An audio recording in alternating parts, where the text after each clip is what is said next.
Morning students, I hope you all are fine. Our today topic is emission spectrum of hydrogen. आज hydrogen के spectrum की बात करने जा रहे हैं। फर्स्ट बात आती है कि स्पेक्ट्रम किसे बोलते हैं। Spectrum means splitting of light. Splitting of light, जब लाइट कभी आगे डिफरेंट पार्ट्स में प्री डिवाइड हो जाती है तो उसे हम बोलते हैं स्पेक्ट्रम। अब हम बात करने जा रहे हैं एमिशन स्पेक्ट्रम ऑफ हाइड्रोजन की। तो इसमें आपको फर्स्टली क्या दिखाया जा रहा है। फर्स्ट है आपके पास सोर्स ऑफ लाइट है। ये हाइड्रोजन गैस इसमें फिल की हुई है, या फिर बोल सकते हैं ये हाइड्रोजन लैंप है। ये स्लिट है हमारे पास, ये प्रिज्म है, और ये हमारे पास है फोटोग्राफिक प्लेट। तो मैंने आपको लास्ट टाइम जो है वो बोहर मॉडल ऑफ एटम जो है उसका एक्सपेरिमेंटली सेटअप भेजा था। तो उसमें हमने क्या चेक किया है कि जो इलेक्ट्रॉन्स हैं वो फर्स्टली तो अपनी ग्राउंड स्टेट में रहते हैं। जब इनके ऊपर कभी भी रेडिएशन फॉल डाउन होती है then they attain that radiation and go to its higher level. तो ये हायर लेवल पर चले जाते हैं, लेकिन जो एनर्जी इनके ऊपर फॉल डाउन होती है ये उसके विद रिस्पेक्ट टू अपनी जो स्टेट है वो अटेन करते हैं। कि अगर सपोज़ करो इनकी जो फर्स्ट लेवल है इसकी वैल्यू जो है वो 13.6 है, कि इतने इलेक्ट्रॉन वोल्ट इसे एनर्जी चाहिए, और आगे आगे भी जो इसकी एनर्जी है वो वेरी करती है। तो अगर मान लो इसे 13.6 इलेक्ट्रॉन वोल्ट एनर्जी मिलती है तो क्या होगा, ये इलेक्ट्रॉन जो है ये अपने लेवल से हायर लेवल पे जंप कर जाएगा। डन। तो अब मान लो कि जो -13.6 इलेक्ट्रॉन वोल्ट की एनर्जी अगर फॉल डाउन हो रही है तो इलेक्ट्रॉन क्या करेगा, वो अपने एक्साइटेड लेवल पे चला जाएगा। सपोज करो कि वो क्या हो गया, N2 पे चला गया, हायर लेवल में चला गया। डन।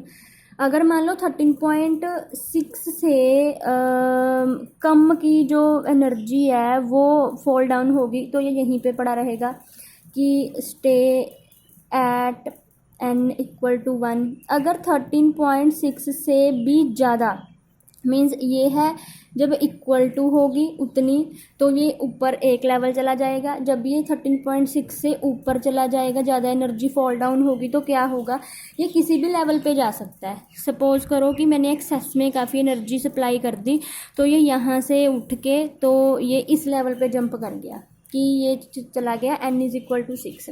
अब सिमिलरली आपको ये भी पता है कि हर एक लेवल की अपनी अपनी एक वैल्यू है। तो सपोज़ करो कि जो सेकंड लेवल है उसे 5 जो है इलेक्ट्रॉन वोल्ट की ज़रूरत है। सपोज़ कि उसे 5 इलेक्ट्रॉन वोल्ट की ज़रूरत है। अगर हम 5 इलेक्ट्रॉन वोल्ट से क्या करेंगे, एनर्जी जितनी चाहिए अगर उतनी देंगे तो ये इलेक्ट्रॉन क्या करेगा, इस लेवल से नेक्स्ट लेवल पे जंप कर जाएगा। अगर इससे ज़्यादा हम सप्लाई करेंगे तो हो सकता है कि वो क्या हो, वो हायर लेवल पे चला जाए। डन। तो अब आपने ये चीज़ पढ़ ली है कि जब इलेक्ट्रॉन कभी भी हायर लेवल पे चले जाते हैं तो अनस्टेबिलिटी आ जाती है, तो उसे हमें दोबारा जो है वो लोअर लेवल पे लेके आना पड़ता है। मींस वो इलेक्ट्रॉन जो है वो लोअर लेवल पे जब आता है तो एनर्जी क्या करता है, वो एमिट करता है। मींस पहले इसने यहाँ से क्या की, एनर्जी जो है वो एब्जॉर्ब किसकी फॉर्म में कर ली, एब्जॉर्ब जो है वो या तो लेज़र की फॉर्म में कर रहा है या फिर करंट की फॉर्म में इसने एब्जॉर्ब की। लेकिन अगर जब ये हायर स्टेट पर चला गया तो इसने कुछ एनर्जी क्या करनी है, ये एमिट भी करेगा, कुछ ये जो एनर्जी है ये छोड़ेगा। अब वो जो एनर्जी छोड़ेगा वो हमें कैसे पता चलेगी, वो हमें पता चलेगी यहाँ पे ये जो फोटोग्राफिक प्लेट है इसके ऊपर कुछ जो पैटर्न है वो बनेंगे, कुछ कलर्स जो हैं वो शो होंगे, वो दिखाई देंगे। तो उनकी हेल्प से पता चलेगा कि ये कुछ एनर्जी क्या कर रहा है, ये एमिट कर रहा है। अब मैंने बोला है कि जो हायर स्टेट है वो क्या है, वो अनस्टेबल है। अब मान लो जो इलेक्ट्रॉन है, सपोज़ करो कि वो चला गया कि एनर्जी लेने के बाद कि वो यहाँ पे चला गया। डन। तो अब इसके लिए तो हर एक स्टेट क्या है, वो अनस्टेबल है। जो ग्राउंड स्टेट होती है मींस n=1, ये क्या रहती है, ये स्टेबल रहती है। इसके ऊपर जैसे जैसे क्या होगी, एनर्जी इंक्रीज होगी, जो अनस्टेबिलिटी है वो भी क्या होती जाएगी, अनस्टेबिलिटी भी इसकी बढ़ती जाएगी। डन। तो अब ये खुद को स्टेबल करने के लिए नीचे आना स्टार्ट करेगा। अगर तो अब आपने एक बात ध्यान से सुन लेनी है, अगर तो इलेक्ट्रॉन जो है वो हायर लेवल से नीचे आ रहा है, मान लो वो 6th लेवल से फर्स्ट पे आ रहा है, या फिर वो 5th लेवल से फर्स्ट पे आ रहा है, या फिर वो 4th लेवल से फर्स्ट पे आ रहा है, या फिर वो 2nd से फर्स्ट पे आ रहा है, या 3rd से, मतलब किसी लेवल से भी बात ये हो रही है कि वो फर्स्ट पे आ रहा है। तो हम जब वो नीचे लोअर लेवल पे जंप करेगा तो वो एक स्पेक्ट्रम शो करेगा। उस स्पेक्ट्रम का हम नाम क्या देंगे, उसे बोलेंगे हम लाइमन स्पेक्ट्रम, या हम बोलेंगे उसे लाइमन सीरीज। देन अब सेकंड बात, अगर मान लो हमारे पास इलेक्ट्रॉन है, वो जंप करते हैं, वो किसी भी लेवल से सेकंड पे आते हैं। अब अगर मान लो इलेक्ट्रॉन जो हैं वो हायर लेवल पे चले गए हैं, कि कहीं पे भी 6 नहीं 7 8 9, मतलब अप टू 7 हमने तो ये पढ़ा है कि जो हमारे पास इनफाइनाइट नंबर ऑफ शेल्स होते हैं। मान लो इनफाइनाइट नंबर ऑफ शेल से भी वो कहाँ पे आके फॉल डाउन हो रहा है, सेकंड लेवल पे आके रुक रहा है। तो उसके विद रिस्पेक्ट टू हमारे पास जो भी सीरीज या जो भी हमें कलरफुल पैटर्न शो होंगे उन्हें हम बोलेंगे बाल्मर स्पेक्ट्रम। सिमिलरली किसी भी रेंज से, मतलब 7 है 8 है 9 है, किसी भी शेल से अगर वो वापस आ रहा है 3rd पे, तो हम उसे बोलेंगे पाश्चन स्पेक्ट्रम। अगर किसी भी शेल से होता हुआ वो सीधा आके वापस, मतलब हो सकता है कि वो 7 से आए 4th पर, या 6 से 4th पे आए, या 5th से 4th पे आए, लेकिन आए वो 4th पे, तो उसे हम बोलेंगे ब्रैकेट स्पेक्ट्रम। सिमिलरली अगर मान लो वो 5th पे आता है, तो कहीं किसी से भी आए, मान लो इनफाइनाइट नंबर ऑफ शेल्स से 5th पे आ रहा है, मान लो वो आ रहा है 6th से 5th पे आ रहा है, या मान लो वो 7th से 5th पे आ रहा है, तो उसके विद रिस्पेक्ट टू जो स्पेक्ट्रम होगा उसे हम बोलेंगे पी फंड सीरीज। डन। तो इट मीन्स जो हमारे पास हाइड्रोजन है वो हमारे पास 5 टाइप का स्पेक्ट्रम देता है। वो होता है Lyman, Balmer, Paschen, bracket and Pfund. Done. जो हमारे पास होता है लाइमन स्पेक्ट्रम, वो अल्ट्रा वायलेंट रीजन में फॉल डाउन करता है, वो अल्ट्रा वायलेंट स्पेक्ट्रोस्कोपी से विजिबल होता है। जो होता है विजिबल स्पेक्ट्रम, वो हम अपनी आंखों से देख सकते हैं।